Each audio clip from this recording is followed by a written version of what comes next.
po, beloved Sister Gracel Chua sa kanya pong pagpasalamat sa ating napakabait na Diyos.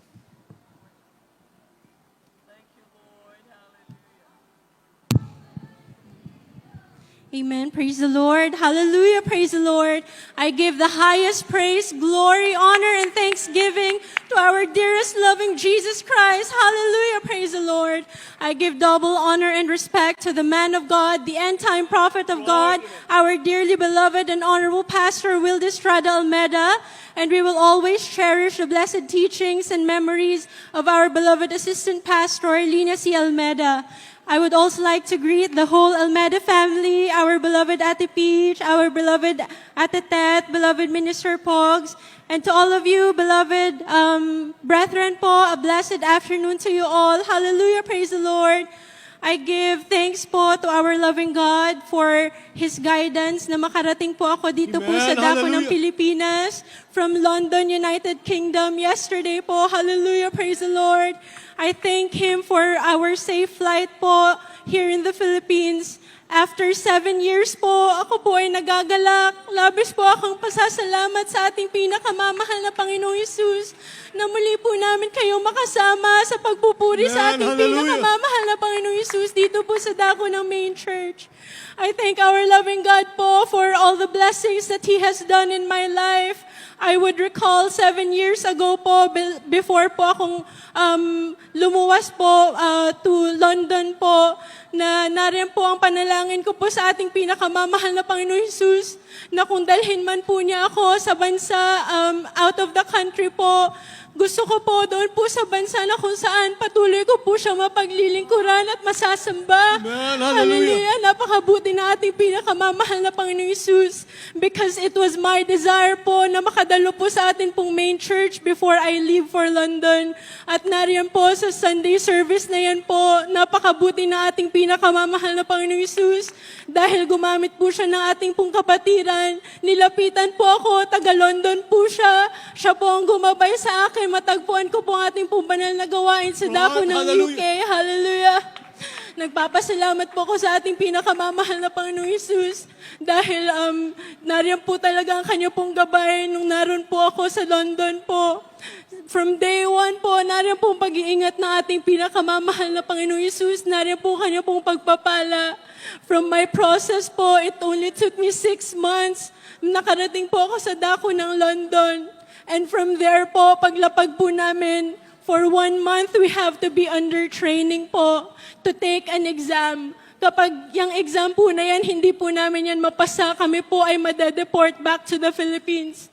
Kaya't nariyan po ang aking pong desire. Sabi ko po, mahal na Panginoon, gusto ko po makadalo sa ating banal na gawain regularly. Doon po sa dako ng London. At nung time po na yan, ang ating pong pastoral, ang ating pong place of worship, malayo po sa kung saan naroon po ako na city. Ngunit ako po ay nagsumikap po na makadalo sa ating po banal na gawain. I would recall po na madaling araw na po yun. After our midweek service, nag-aantay po ako for train.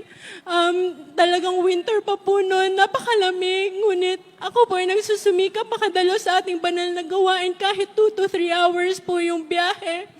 Nariyan po na mayroon pong mga pagkakataon na hindi na po ako nakakasali sa amin pong training po for our exam.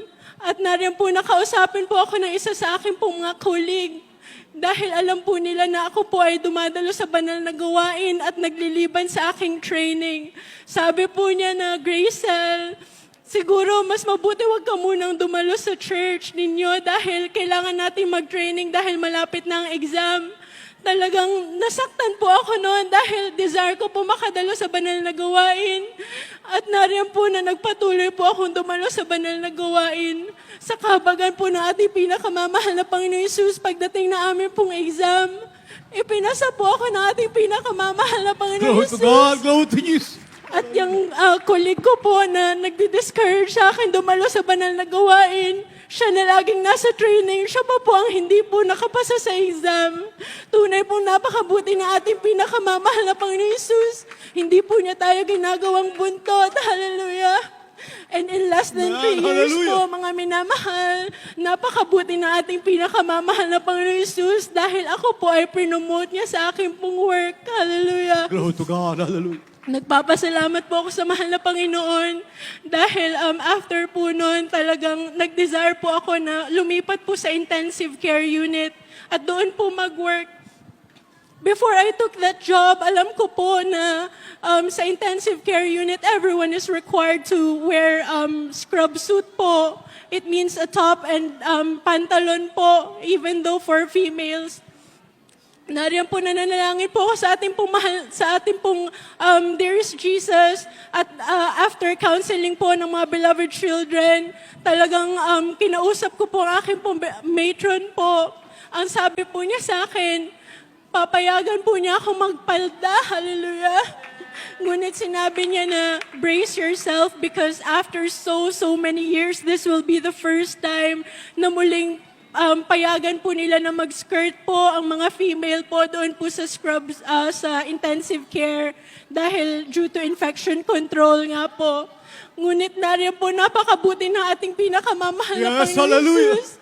Whenever I wear our uniform po na skirt, magkabila ang mga comments po, mga praises po from my colleagues, from doctors po ang aking po natanggap. Hallelujah.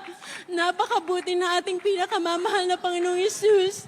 At pinasasalamatan ko rin po dahil the past few months po, doon po kasi sa work namin as a nurse in UK, our rota changes every week. We can't have a fixed days of work po dahil we work 12 hours a day. Nariyan po na mayroon pong mga pagkakataon hindi po ako makadalo sa banal na gawain. So the past couple of months, nag-desire po ako sa ating pinakamamahal na Panginoon Jesus. Mahal na Panginoon, gusto ko po, lagi po ako makadalo sa ating banal na gawain 3 times a week. I prayed po at nag-offer po ako ng fasting kahit during days off ko lamang po or before I do a night shift. Nagsusumika po akong makapag-alay ng fasting po. Talagang nariyan po, nanalangin po ako sa ating pinakamamahal na Panginoon Jesus. Sabi ko po na sana makapag-part-time job po ako dahil once I do part-time, I will only be asked to work 2 times a week po. And lagi po ako makakadalo sa banal na gawain. Ngunit nung nag-request po ako nun sa aking pong matron, hindi po ako pinayagan dahil ang mga ganong request po ay binibigay lamang po for those with families or those under child care po. And for me who is single po, nariyan na sabi po nila hindi po mag-grant yung request ko pong yan. Ngunit patuloy po ako nanalangin sa ating pinakamamahal na Panginoon Jesus. Eventually po talagang ang mahal na Panginoon ang gumawa po ng paraan na kahit full-time po aking pong work, nakakadalo po ako sa banal na gawain. Hallelujah. Nariyan po na minsan, galing pa po ako night shift, wala pa pong tulog, straight po sa ating pong banal na gawain. Ngunit pagdating sa banal na gawain, ang mahal na Panginoon nagbibigay ng panibagong kalakasan. Hallelujah. Nawawala po ang aking pong pagod at antok. Hallelujah.